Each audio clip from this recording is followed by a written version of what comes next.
Good morning. Welcome to the Southern Baptist Theological Seminary and Boyce College. For this very special event, we are thankful today to be holding the Duke K. McCall Leadership Lecture with a very special guest who has demonstrated leadership in so many different dimensions of life. Ambassador Samuel D. Brownback is the current United States Ambassador at Large for International Religious Freedom. Prior to that service, he served the people of Kansas as governor. He served the people of the United States and Kansas as a United States senator, and before that as a member of Congress. He's a graduate of Kansas State University and a law graduate of the University of Kansas.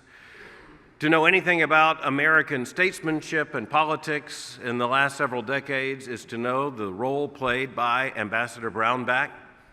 His role as an influential member of Congress and later as a United States Senator, his service as governor. It is a very rare individual who is elected to any of those roles, much less to each of those roles. It demonstrates the confidence of the people of Kansas in him and the confidence of the people of the United States in his leadership. His most recent role plays a very important part in American diplomacy. A United States ambassador at large means just that. His assignment is the entire globe on behalf of the United States to represent this nation's commitment to religious liberty and religious freedom everywhere in the world. It is a great joy for Southern Seminary and Boyce College to welcome Ambassador Brownback to this campus, and I ask you to join me in welcoming the ambassador as he rises to give this lecture.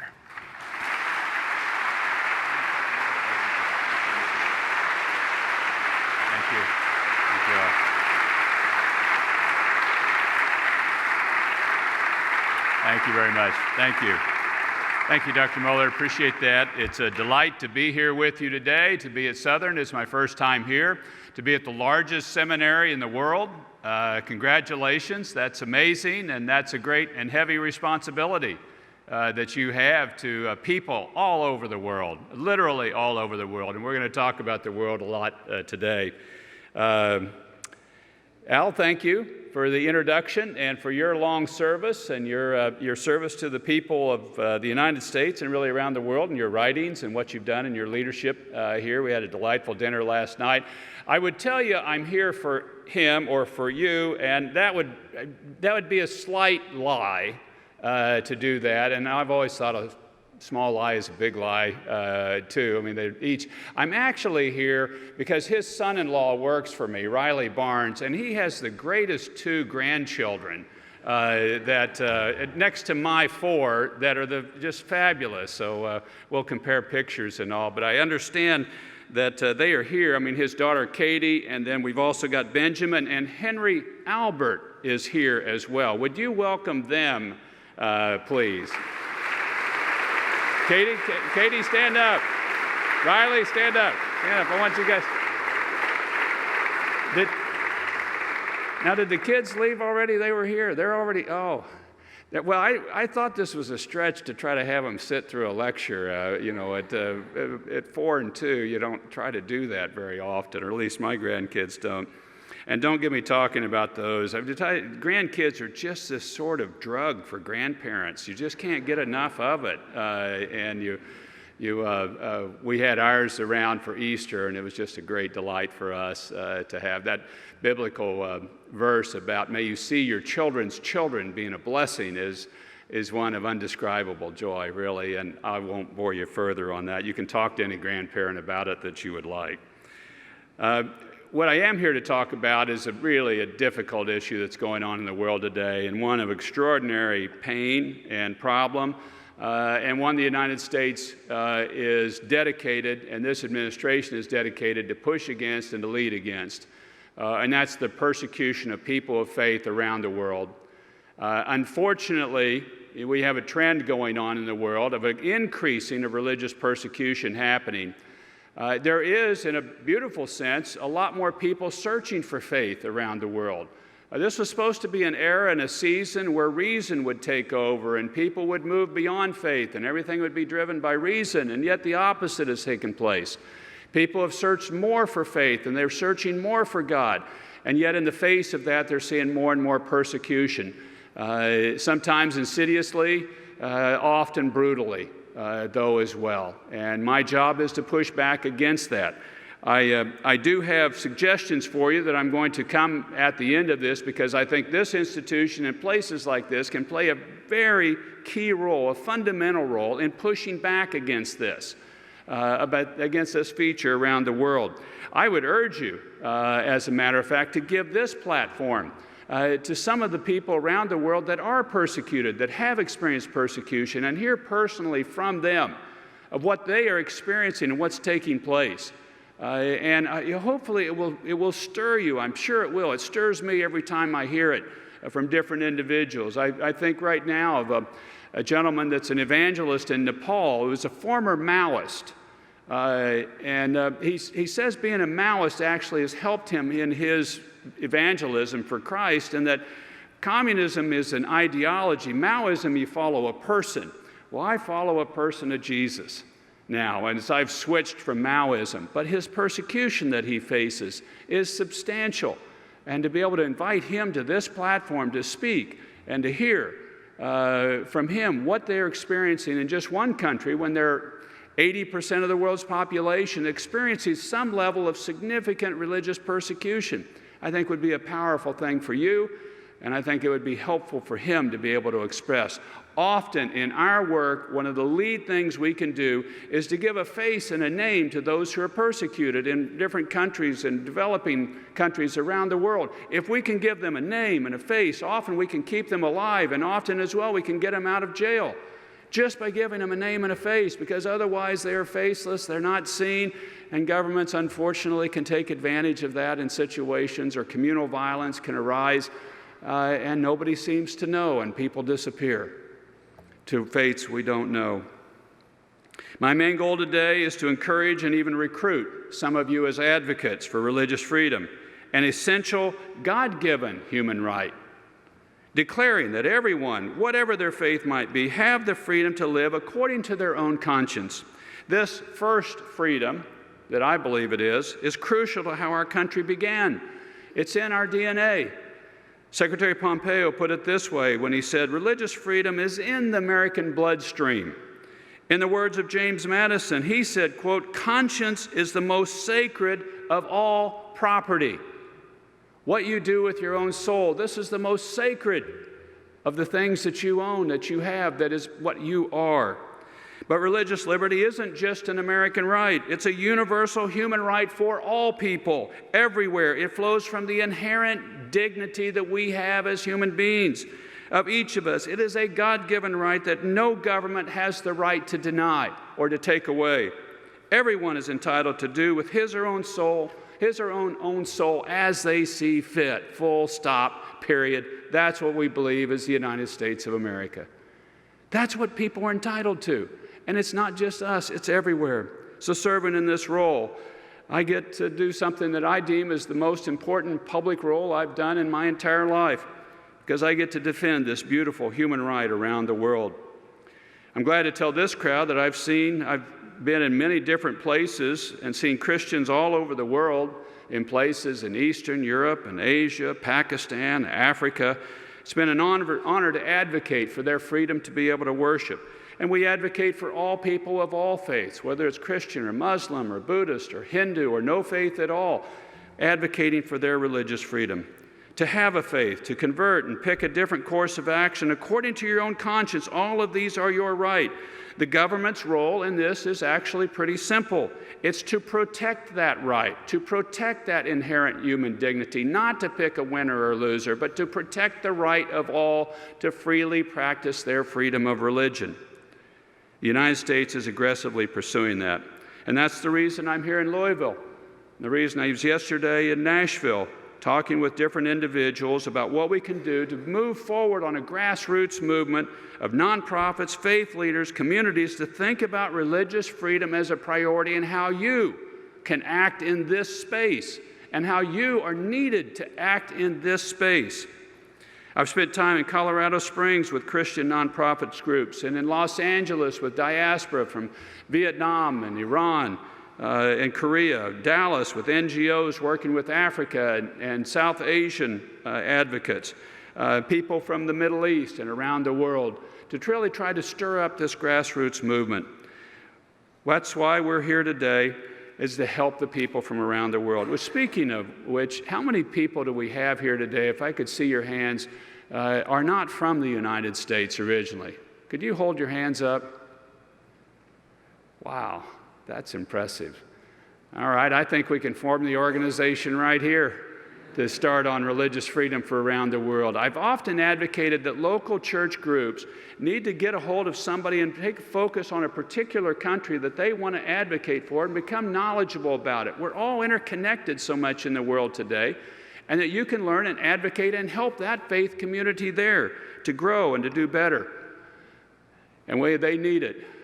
I don't need to remind people of the tragedies that have happened. And even most recently on Easter weekend in Sri Lanka, over 300 people killed simply going to church. And one suicide bomber is in an Easter buffet line getting food and blows himself up and a lot of people around him. A scene that a number of you probably participated in just this last weekend, getting food in an Easter buffet. And he blows himself and many others up. In France, we saw Notre Dame on fire during Holy Week. We don't know the cause of it, but we do know that in France there's been a 25% increase in vandalism of churches taking place this year. And who can forget the grisly scene of 21 Coptic Christians on the Libyan shore being beheaded for their faith, and the powerful testament that they gave. So a book recently came out on this that was pointing out it was actually 20 Coptic Christians. They were each asked if they would deny their faith, and if so, they'd be let free, and if they wouldn't, they would be beheaded. And each of the 20 wouldn't deny their faith. And the 21st man was not a Coptic Christian. But in seeing their faith, he said, "My God is their God," and was beheaded. That, unfortunately, is situations that happen in the world today and that we need to push back, and the United States is uniquely positioned, and you are uniquely positioned to push back against. I want to talk about a few countries in particular and then go to the specific action areas. One of the countries we're most concerned about now is the institutional repression taking place in the country of China. China, I was recently there in Hong Kong, and I stated there that it seems China is at war with faith. It is a war they will not win. They are going at this in a wholesale manner, and they're going against all faiths. You can look in the western part of China in Xinjiang province, which is mainly Muslim population that's there. And if you want to look in this further, go on the New York Times or Washington Post, the Economist magazine websites, and see the repression that's taking place. Over 1 million Muslim Uyghurs in detention facilities today as we speak. Over 1 million.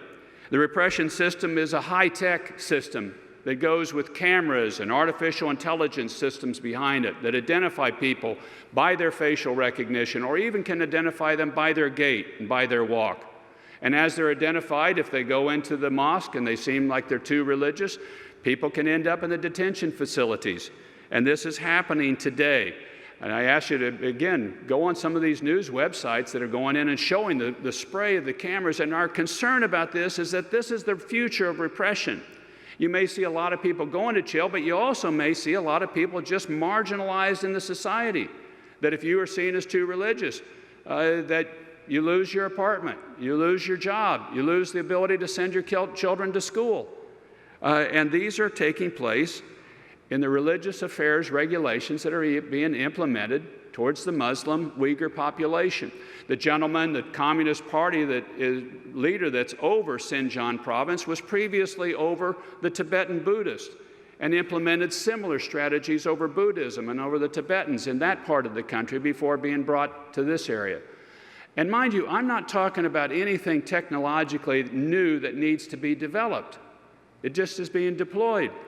While I was in China, I was reading a newspaper article about now you can get on a bus in a city in China off of a facial recognition camera that sees you, recognizes your face, and hits your credit card within 3 seconds. And you get on the bus and you don't have to pay anything there because it hits you off of the system. Well, you can say, okay, that's fine, that's fascinating, and it might be very convenient to be able to use, but what if you're one of those people that decides you like to go to church a couple of times a month, or maybe more regularly, and they decide your social credit score should go down because we don't want people in organized religion. And then you go to get on the bus and they say, no, you can't get on the bus because your social credit score is reduced.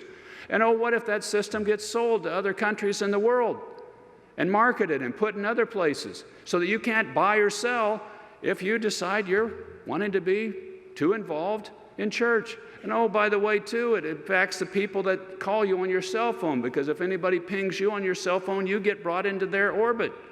And so your friend may be religious and decide he wants to participate in faith, but you don't.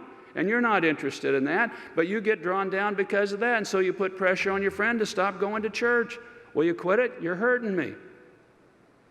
What kind of a repression and what kind of a horrible system, diabolical system, is that to repress people? It's happening to the house church leaders in different parts of the country, that people are being put in jail as well. In one province, observers estimate that from 2014 to 16, the Chinese government destroyed more than 2,000 crosses in Christian churches. They forcibly closed hundreds of unregistered churches and house church Protestant and underground Catholic communities. In September, Beijing authorities ordered the closing of the 1,500-member Zion Church. The Early Rain Church in Chengdu has been one where the pastor was recently arrested and has not been heard from since.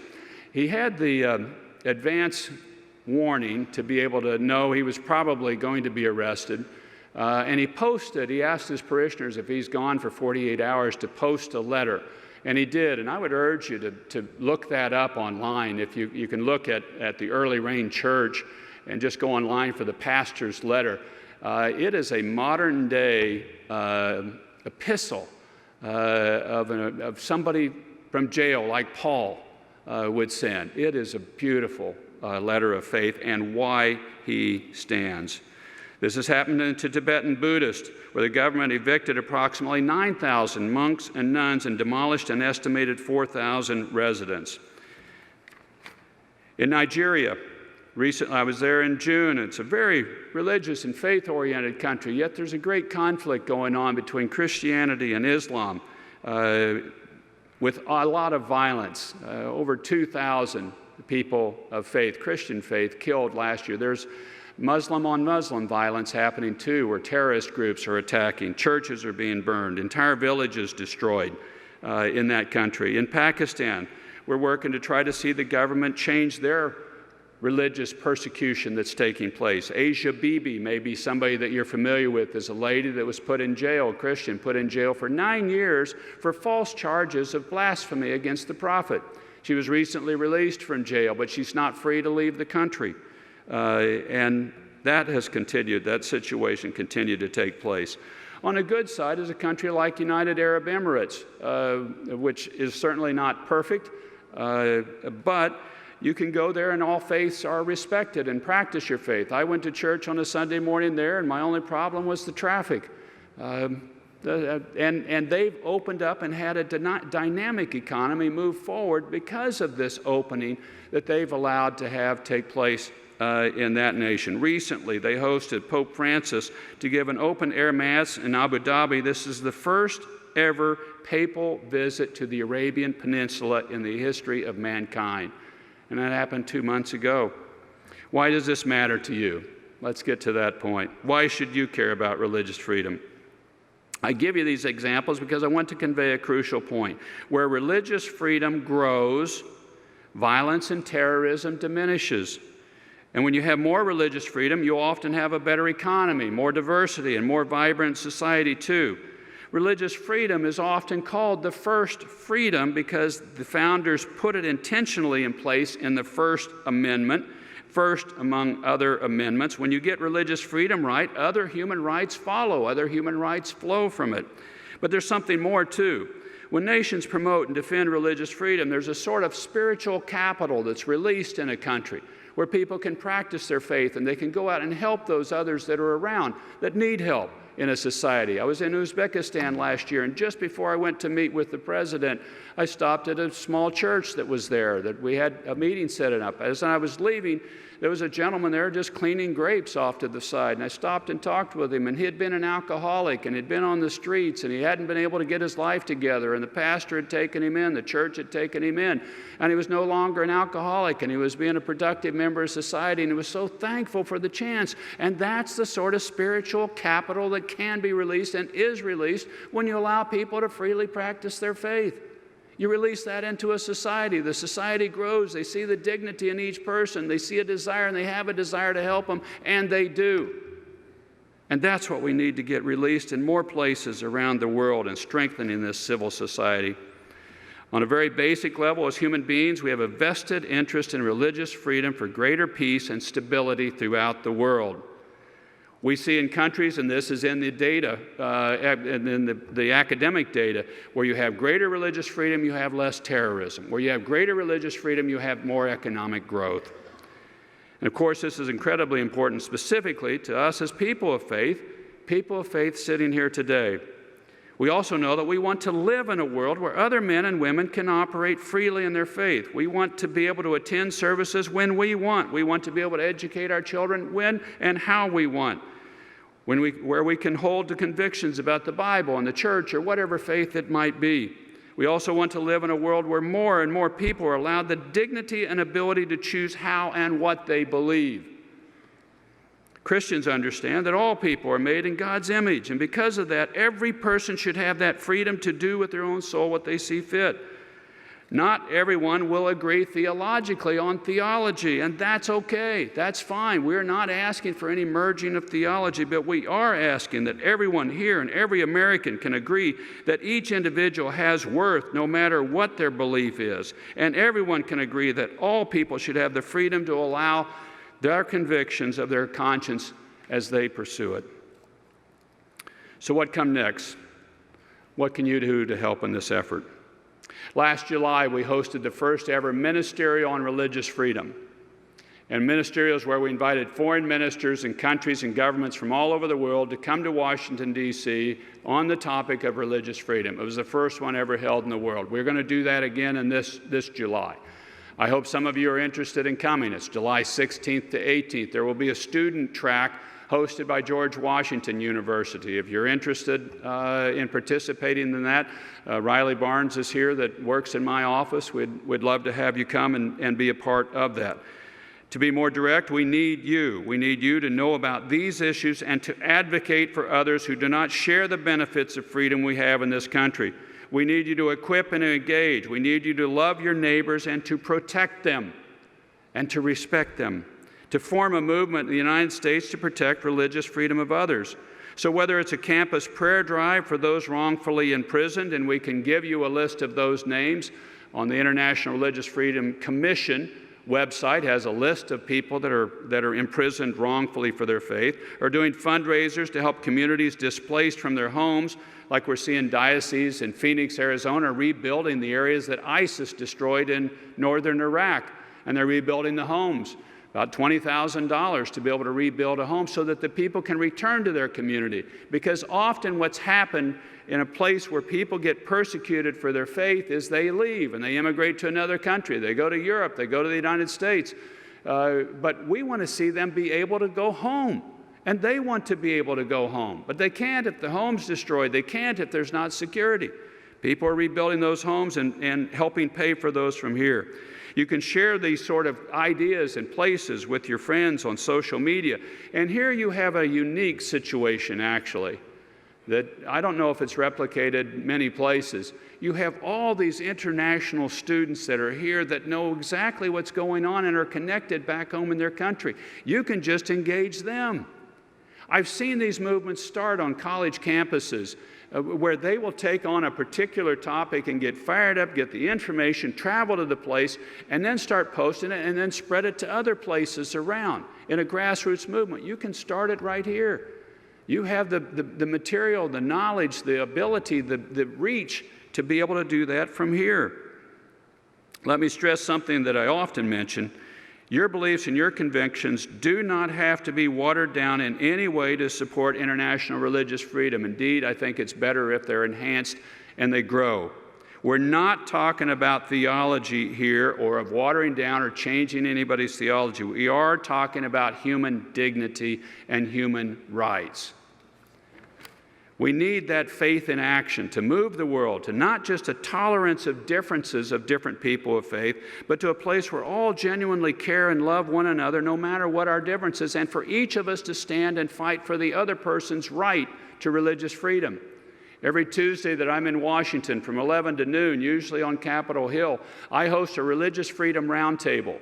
And we bring, it's usually 120 to 140 people of all different faiths or even of no faith together to stand together for each other's religious freedom and to hear about the latest persecutions happening in places around the world and what we can do to help those individuals there.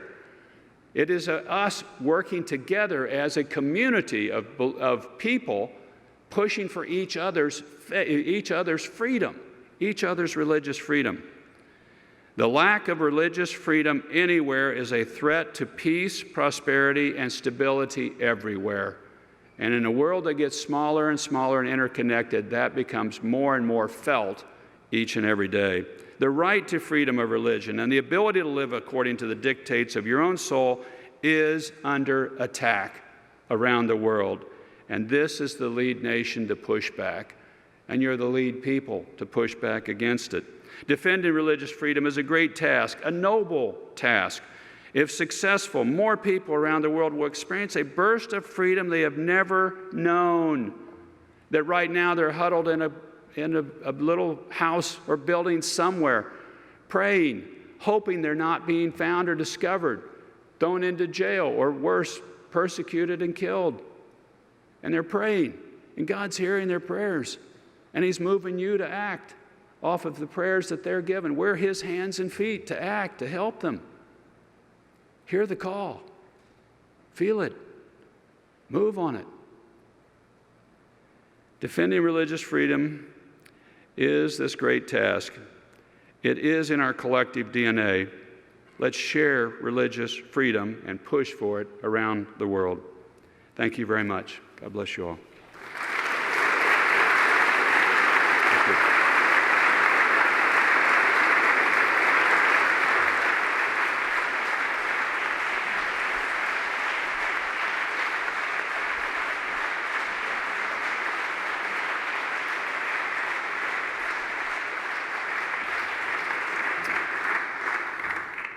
We're very honored to have had Ambassador Brownback to deliver that lecture, and I'm very glad that in so doing history was made even this day in this place. But we have a few moments for some conversation with the ambassador, and I'm going to ask him a few questions. One of the first that comes to mind is this. The ambassadorial role that you hold was created by Congress about 20 years ago. It was a bipartisan statement of the commitment of this country to international religious freedom and the defense of that freedom. I think the history of the ambassadorial role you hold is actually very interesting and very encouraging about the country. I was part of the Senate when we passed this, and to give you a brief little bit of history of it, a number of us in Congress were starting to hear from people that were persecuted around the world, and it would be generally they would ping somebody in our state, in our district, and they'd get activated and start hitting some of us, and we would look into it and see, well, this person's in jail for no reason. Why are they there? And we'd hit State Department, and they would kind of, well, yes, but there's not much we can do about it. So we really pushed State Department to engage this topic, and there was a strong pushback initially. They don't like to deal with religion. It's too close to Establishment Clause issues. It's kind of like we're trying to establish a religion. We said, we're not trying to establish any religion at all. We're just trying to stand for people's human rights. Eventually, we were able to get the bill through, get it signed into law, and create this job. But for a long period of time, it was like the religious freedom issues were kind of traded off with well, okay, we've got a lot of issues with country X, Y, or Z, and so we'll deal with them on trade, but we're going to kind of subjugate this one to it. We're going to deal with them on security, but not this one.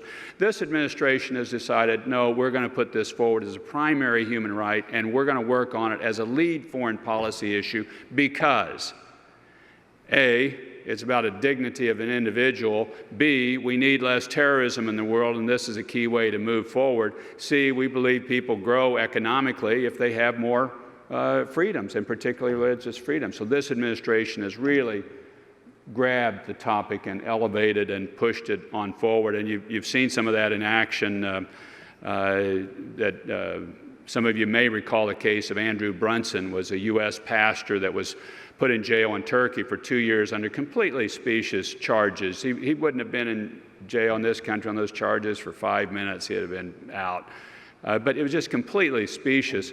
Well, the president engaged the president of Turkey and said, let him out. And the president of Turkey said, well, I'll think about it, and then wouldn't. And President Trump is a man of action. He said, okay, you're not going to do it. I'm going to put tariffs on your steel and aluminum exports coming to the United States. And did. And it tanked their currency to a record low. Made Andrew Brunson the most expensive prisoner in the world, according to Economist magazine. And President Trump then waited, and Andrew Brunson's walking the streets of the United States now. We never had sanctioned a NATO ally before. Turkey's a NATO ally, and he did.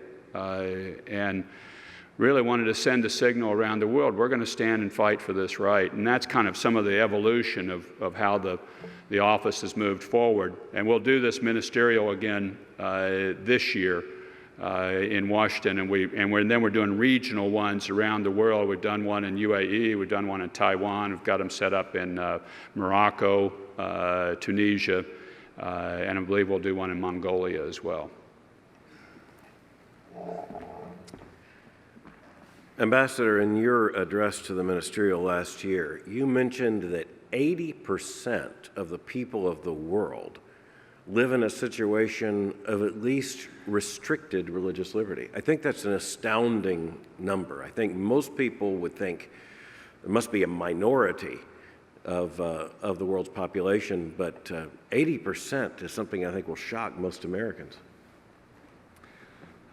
It does, because people are going, well, wait a minute, at least us in Western Europe, and you're going, yeah, but then I cited to what's taking place in China. Unfortunately, we're seeing a lot of communal and other types of violence taking place in a place like India, and between those two countries, you've got well over 2.5 billion people in those places, and then you really spin into a number of different countries. It's been odd, too, in that the world is becoming more religious, not less, and the restrictions are becoming more, not less. So the mystery, part of the mystery to me is why a government would try to push back on faith. You will not win this fight. You will create a lot of enemies in this fight. But then governments will try to favor the majority religion in a country to the minority religion's detriment as a way of gaining political power. That happens in places. Or governments want to stay in control and they can't control the church, and so they'll try to do whatever they can to suppress the church or put in their own leadership in the organizations of the church. So you see it taking place, and then, as I've described in some detail, the advanced way to be able to do it. In the future, you may not see as many people going to jail or people being killed, but you may see a lot of people just marginalized in the society as they can't connect because the world is so connected. In 5G technology, these guys are telling me, and I'm not a technology guy by any means, but that soon it'll be your phone that'll unlock your car off of the technology and drive it. Well, what if you get the bad social credit score and they decide you're not doing stuff the way we want you to, and now you can't open your car up, or you can't go to the store and purchase things. This is not science fiction either. These are things that are starting to move forward in the global economy today. That's not a world we want. And it's a world, if we're going to stop it from happening, we've got to push back against it now. Ambassador, in an almost Orwellian sense, when you look at China, and I appreciate so much your attention to the social credit issue, because that is frankly an explicit act by the Communist Party and the government apparatus to actually say that they're going to do what previous tyrannies had only imagined of doing. But there's something else going on that's a bit more subtle there in China, and that's what they're calling for as the sinicizing or the sinicization of religion, and in particular Christianity. There are credible news reports that the Communist Party is going to approve a new sinicized New Testament. So there's going to be a New Testament rewritten in order to serve the purposes of the Communist Party. I think that's effectively what they're trying to do with Tibetan Buddhism in trying to control the succession, even of the Dalai Lama. Christianity, however, has grown so much in China over the last several decades that there are now far more members of Christian churches than of the Communist Party itself. It seems to me that right in the view of the world, China is going full press in every Orwellian means we can imagine. That's why I consider it really an absolute top issue, and I'm very pleased that this administration is willing to confront China on this. Prior administrations haven't been willing to. And it's why I put so much detail into it, and why I think this is so important, because it won't stop at China. It will be marketed and sold in other places. It'll be taken to other authoritarian regimes that want to control places. And once the system is developed, that's the hard part of it. Putting in the cameras in places and replicating the software and the artificial intelligence system is minimal cost. Once you figure the system out, the ability to replicate it is quite easy, quite simple to be able to do. That's why you got to push back against it now and say, no, we don't want the world to go this way or look this way or be this way. And the United States, unfortunately, is one of the few countries willing to stand up to China. Most won't, because of their economic power and their ability to put trillions of dollars in places around the world. And most places are kind of, well, we don't want to do that because we want the growth, we want the investment taking place here.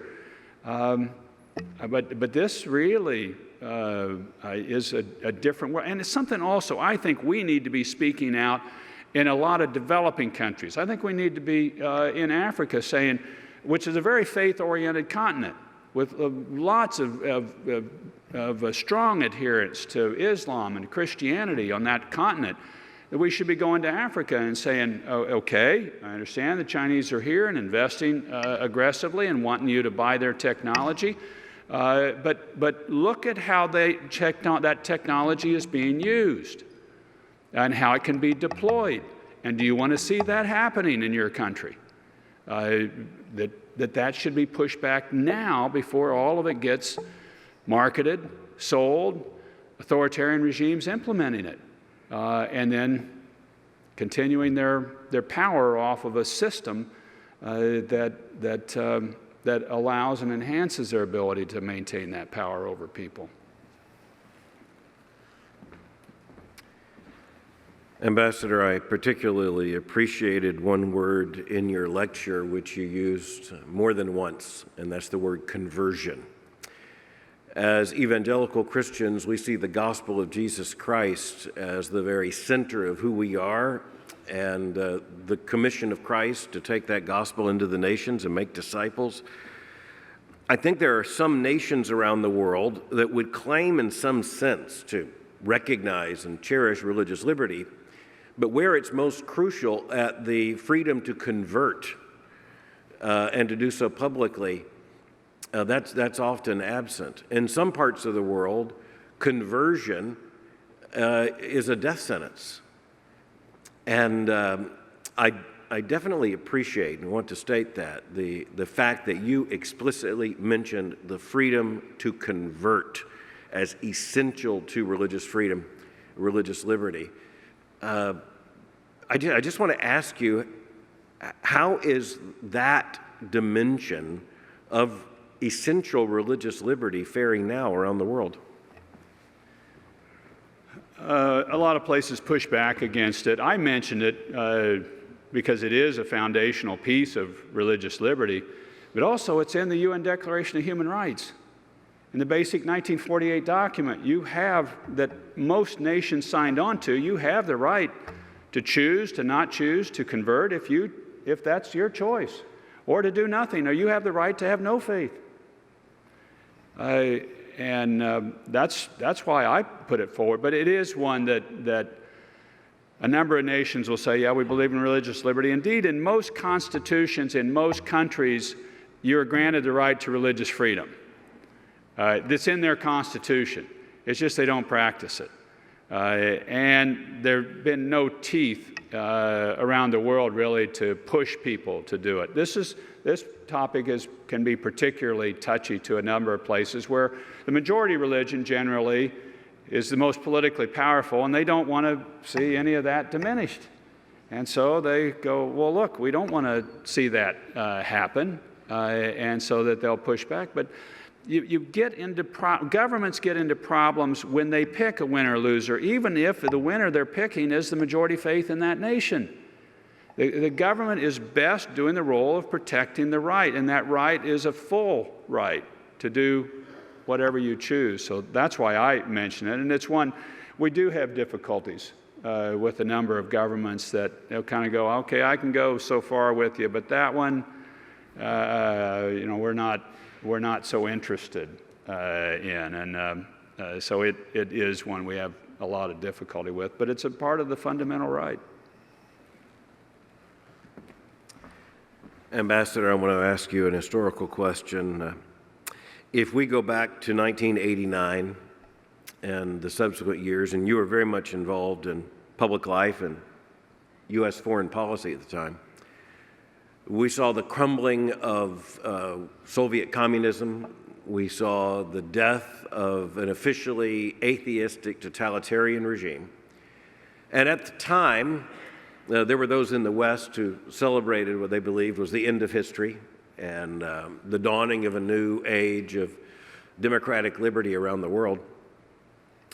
But religious liberty, at the same time, was largely being eroded in the places where, at least many nations in the West, that has supposedly been on the right side of history.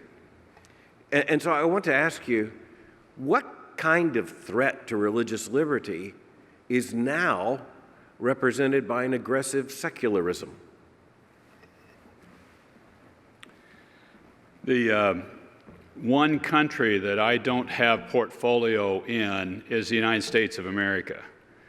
And that was done on purpose, by purpose, in the statute, in that we have a robust debate here about religious freedom going on, and cases going up to the United States Supreme Court in substantial nature taking place.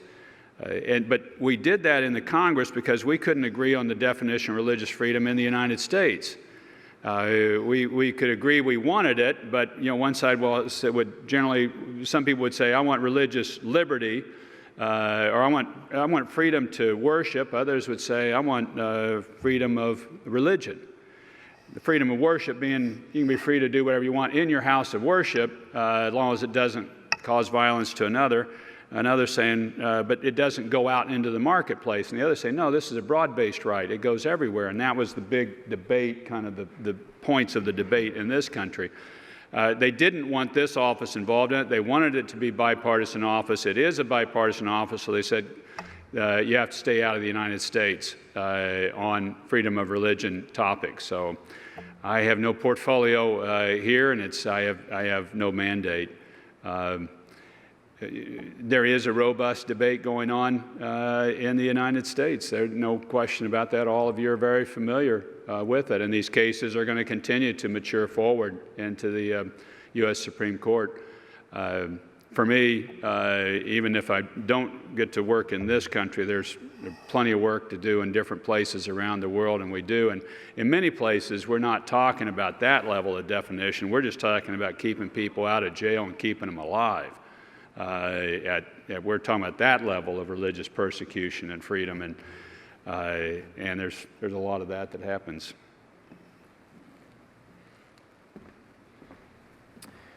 Finally, Ambassador Brownback, as you look at the world and consider a map, and there are groups that put these maps together of religious liberty and other freedoms around the world, can you offer any word about how you think that map will change over the course of the next several decades? I guess I could ask bluntly, is religious liberty waxing or waning around the world today? I don't assign you to be a prophet, but I do know you understand this question worldwide just about better than anyone else. I know there's probably reason to be encouraged and discouraged, but as the final question, I want to ask you, in what measure should we hold those? I think we should hold this measure that this situation will improve and is improving, and I want to give you a quick example. 2 nights ago, I was in Nashville and meeting with a group of different faith leaders from various faiths, and a gentleman that's a Baha'i came up to me afterwards. And I was kind of lamenting about how things aren't going well, and we've got all these people being persecuted and this and that. And he said, look, I want to give you an encouragement point. Baha'is, they're in various places around the world, but they're centered in Iran, and they are horribly persecuted. He said, if the United States and the Europeans weren't pushing on the issue of religious freedom, there are 200,000 Baha'is in Iran. There have been about 200 killed.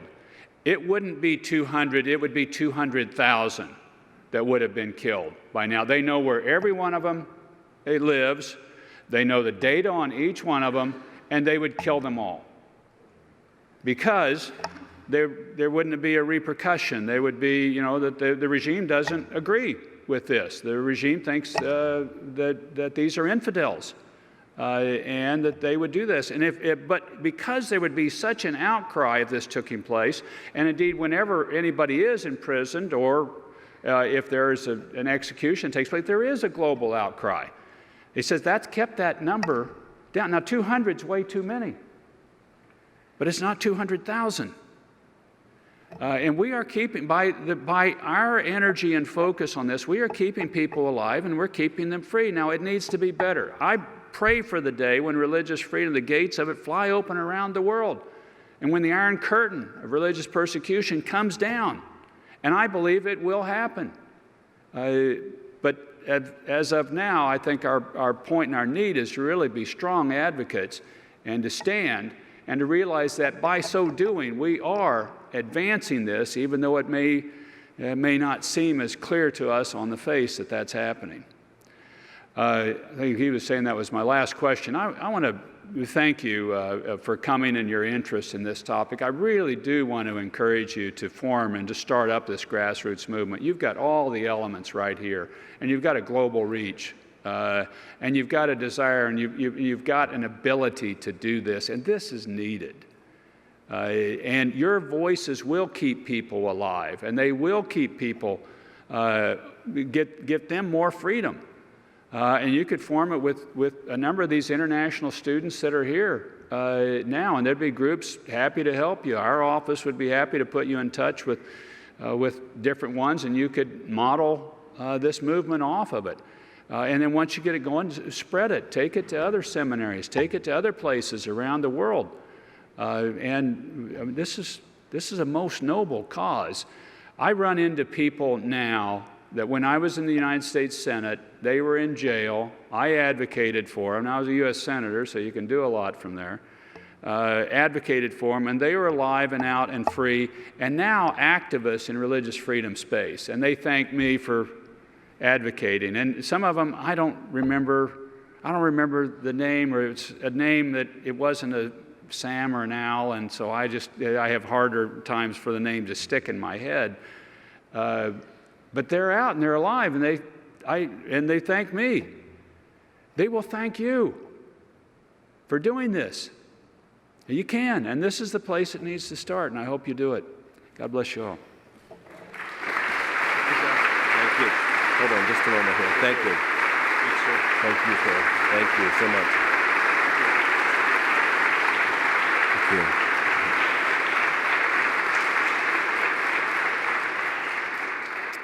I want to thank you for attending today, and I want to state that I'm very proud and thankful to be a citizen of a nation that established a role of ambassador rank to contend specifically for religious freedom around the world.